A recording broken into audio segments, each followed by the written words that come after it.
పల్మనేరు నియోజకవర్గం బైరెడ్డిపల్లి మండలం AP CM Jaganmohan Reddy సుదీర్ఘ పాదయాత్ర మొదలుపెట్టి నేటితో 3 సంవత్సరాలు నిండిన సందర్భంగా గౌరవనీయులైన శాసనసభ్యులు డాక్టర్ వెంకయ్య గౌడ్ స్థానిక మండలం నందు పాదయాత్ర నిర్వహించి గడప గడపకు వైఎస్ఆర్ అనే నినాదంతో ర్యాలీ నిర్వహించారు. దీనిలో భాగంగా పార్టీ కార్యకర్తలు, రాష్ట్ర కన్వీనర్ మొగసాల కృష్ణమూర్తి, మండల convener Dayanand Goud, DCCB chairman Reddamma, SHG మహిళలు అడుగడుగున హారతులతో స్వాగతం పలికారు. ఈ కార్యక్రమంలో సచివాలయ సిబ్బంది, వాలంటీర్లు, పార్టీ కార్యకర్తలు పాల్గొన్నారు. ఈ సందర్భంగా శాసనసభ్యులు మాట్లాడుతూ రాబోయే కాలంలో ఇచ్చిన మాట ఖచ్చితంగా నిర్వహించుకుంటామని, అభివృద్ధికి వైఎస్ఆర్ పార్టీ పెద్దపీట వేస్తుందని తెలియజేశారు.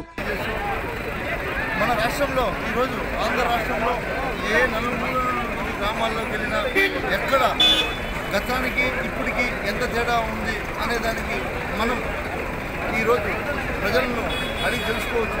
ఎందుకంటే గతంలో ఎవరైనా ఏదైనా ఒక చిన్న పని కావాలన్నా మండల కేంద్రానికో, నియోజకవర్గ కేంద్రానికో, లేదా రాజధానికో వెళ్ళాల్సిన పరిస్థితి లేదు. కానీ ఈరోజు గ్రామ స్థాయిలో వాలంటీర్ వ్యవస్థ స్థాపించి దానికన్నా మెరుగైనటువంటి ఇంకా సచివాలయాలు స్థాపించి సచివాలయాల ద్వారా ప్రజలందరికీ కూడా సేవ చేయాలనే ఆలోచనతో మన రాష్ట్ర ముఖ్యమంత్రి జగన్మోహన్ రెడ్డి గారికి గొప్ప ఆలోచన.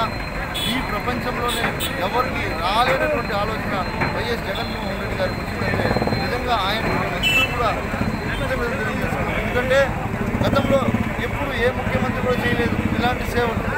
మీకు అందరికీ కూడా తెలుసు, ఏదైతే మాట చెప్పాడో ఆ మాటను ఇంకా తప్పకుండా పూర్తి స్థాయిలో అమలు చేసేటువంటి ఘనత కూడా మన ముఖ్యమంత్రి గారికి దక్కుతుందని ప్రజలందరూ కూడా శ్రేయస్సు కోరుకుంటూ ఆయన ప్రజలందరికీ ఏదైతే సంక్షేమ పథకాలు అందాలో అట్టడుగు వర్గాలకు కానీ కుల మత భేదాలు లేకుండా అందరికీ ప్రతి ఒక్కరికి ప్రతి ఇంట మన రాష్ట్ర ముఖ్యమంత్రి పనిచేస్తున్నారు. ఆయన ఎల్లకాలం ప్రజలకు కూడా దీవిస్తారనే గట్టి నమ్మకంతో థ్యాంక్ యూ.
గారి నాయకత్వం జై బోలో వైఎస్ఆర్ కాంగ్రెస్ పార్టీకి జై బోలో వైఎస్ఆర్ కాంగ్రెస్ పార్టీకి పాదయాత్ర రెడ్డి గారి నాయకత్వంలో వైఎస్ఆర్ కాంగ్రెస్ పార్టీ ప్రభుత్వ నాయకత్వంలో బైరెడ్డిపల్లి మండల కేంద్రంలో జరుగుతున్న ఈ పాదయాత్రకి విచ్చేసిన ప్రతి ఒక్కరికి పేరు పైన ధన్యవాదాలు తెలియజేసుకుంటున్నాం. జై జగన్.